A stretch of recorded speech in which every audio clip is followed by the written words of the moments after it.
கர்த்தருடைய பரிசுத்த நாமத்துக்கு மகிமையும் கனமும் உண்டாவதாக. இந்த காலை நேரத்தில் மீண்டும் உங்களை சந்திக்கிறதுல கர்த்தருக்கு நன்றி செலுத்துகிறேன். இந்த நாளுக்கான ஜீவ வார்த்தை யோவான் புஸ்தகத்திலிருந்து 5வது அதிகாரம் 17வது வசனம். என் பிதா இதுவரைக்கும் கிரியை செய்து வருகிறார், நானும் கிரியை செய்து வருகிறேன். என் பிதா இதுவரைக்கும் கிரியை செய்து வருகிறார், நானும் கிரியை செய்து வருகிறேன். அவர் நம்முடைய வாழ்க்கையில் இதுவரைக்கும் கிரியை செய்து கொண்டே இருக்கிறார். என் தேவன் உறங்குவதும் இல்லை, தூங்குவதும் இல்லை என்ற வார்த்தைகள் நம்ம கேட்டிருப்போம். அவர் எப்பொழுதும் ரெஸ்ட் எடுக்கிற தேவன் அல்ல.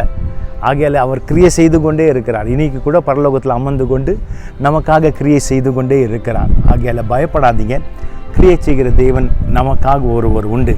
அந்த காலத்தில் ஓய்வு நாள் அன்றைக்கு ஆண்டவர் சுகம் படுத்தும் பொழுது, நீ எப்படி ஓய்வு நாளில் சுகம் படுத்தலாம் அப்படின்னு சொல்லி அநேகர் கேள்வி கேட்டாங்க. கேள்வி கேட்கும் பொழுது அப்போது ஆண்டவர் சொல்லுகிறார், என் பிதாகிய தேவன், என் பிதா அவர் எப்பொழுதும் கிரியை செய்து கொண்டே இருக்கிறார். இன்னைக்கு கூட கிரியை செய்து கொண்டே இருக்கிறார். ஆகையால் இந்த நாளிலே கர்த்தர் கிரியை செய்வார். கர்த்தர் உன் வாழ்க்கையிலே கிரியை செய்வார். பயப்படாதே. மனுஷர்கள் கிரியை செய்ய மாட்டாங்க, ஆனால் தேவன் கிரியை செய்வார். நீ நம்பினா போதும், விசுவாசித்தால் போதும், கர்த்தர் கிரியை செய்வார்.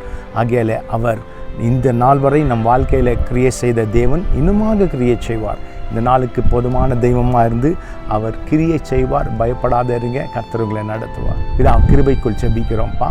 இந்த நாளுக்குரிய கர்த்தாவை காரியத்துக்காக செபிக்கிறோம். அவருடைய ஆசீர்வதிங்க, காரியங்களை நடத்துங்க. அப்பா, நீர் கிரியை செய்கிற தேவன். அப்பா, பிதாகிய தேவன் கிரியை செய்கிறார், நானும் கிரியை செய்கிறேன் என்று சொல்லி சொன்ன வண்ணமாக எங்களுக்காகவும் இன்றைக்கு கிரியைகளை செய்யுங்க.